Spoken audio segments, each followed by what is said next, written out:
Sometimes when people view a raw, unaltered version of their home, it's difficult for them to envision it as anything other than what they are currently seeing.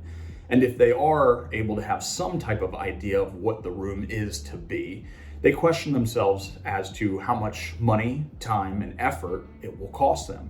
It really puts a damper on the excitement of revamping a house when you have to ask yourself, is the effort that I'm going to put forth even worth the final product? And if you're renting, these feelings, these cautionary feelings, can become tenfold because you feel as though you're limited as to what you can do. Today, I'm going to show you how we took a rather bland industrial penthouse and turned it into a dark and distinguished home. If you're a returning subscriber, hit the thumbs up. If you're new here, hopefully by the end of this video, you'll be a subscriber. Remember that if you would like my help in designing one of the rooms in your home, you can have that help by clicking the link down in the description. Let's turn to the computer and you'll be able to see what I see. This Chicago penthouse is a rental. Although it has the bones to be something spectacular, neither the owners nor former tenants have ever made any effort to breathe life into the space. These new residents wanted to change that. Their aim was a distinguished dark industrial design. Their question was how to do this without crossing the line of doing too much to a rental. Dark masculine design within industrial spaces can become fairly elaborate in terms of the work necessary to replicate the look, but it doesn't have to be, and that is the point of this video.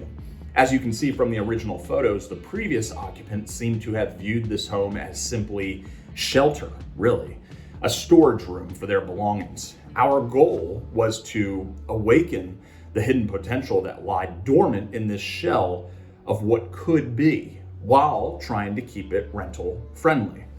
Here is what we came up with. The change in appearance is about as subtle as getting smacked in the face with a shovel. We've taken a cold, uninspiring warehouse and we've made it a rich, dark, alluring great room. 3 minor updates made one major impact to the base of this room. We painted all of the pillars and the beams black, we installed black blinds, and we placed 2 dark area rugs across the floor. Mind you, these customers were not looking to create a bat cave. Although they wanted the theme to lean in the dark direction, they did not want to black everything out. There were 3 main utilizations they asked me to incorporate for them. One was a work space from home, they work from home, a lounge area for typical relaxation and TV watching, and an entertainer's space. This couple also requested that we use a fair amount of pieces from Restoration Hardware, the furniture supplier and designer, as they do love their products. Starting with the left side of the room, the beverage and conversation table. You can't tell in the rendering, but there is a large open kitchen directly connected to this space.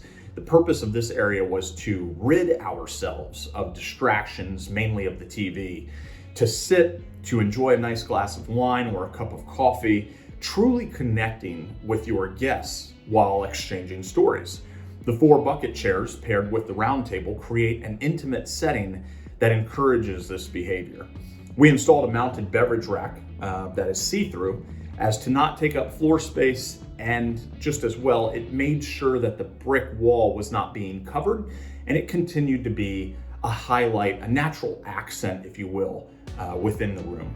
Looking at the TV area, this couple already had a large black leather sofa that we needed to incorporate into the design. No problem there. It fits perfectly with the color scheme that we had picked out.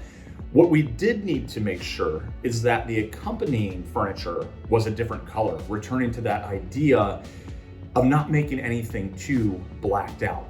So we found a couple of complementing seating chairs from Restoration Hardware, finished in a brown fabric, along with an ottoman that paired very nicely. Notice that we used black pillows and throws to dress those items and further connect them to the sofa. The TV wall is a bit tricky for the untrained eye. The brick and the concrete do not take up equal portions of this wall as a whole.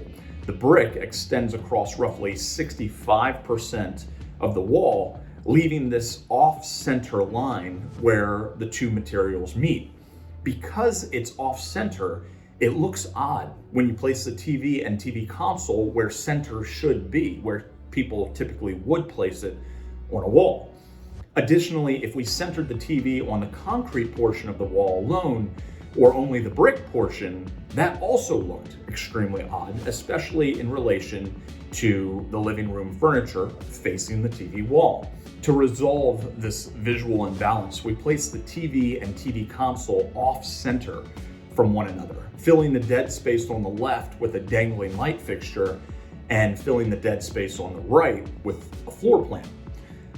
Let me see how confusing I can make this. We counterbalanced imbalance through the use of more imbalance, resulting in balance. There. The working area is straightforward. We only needed an area that a laptop could be comfortably used, so there was no need to get overly complicated with the workstation.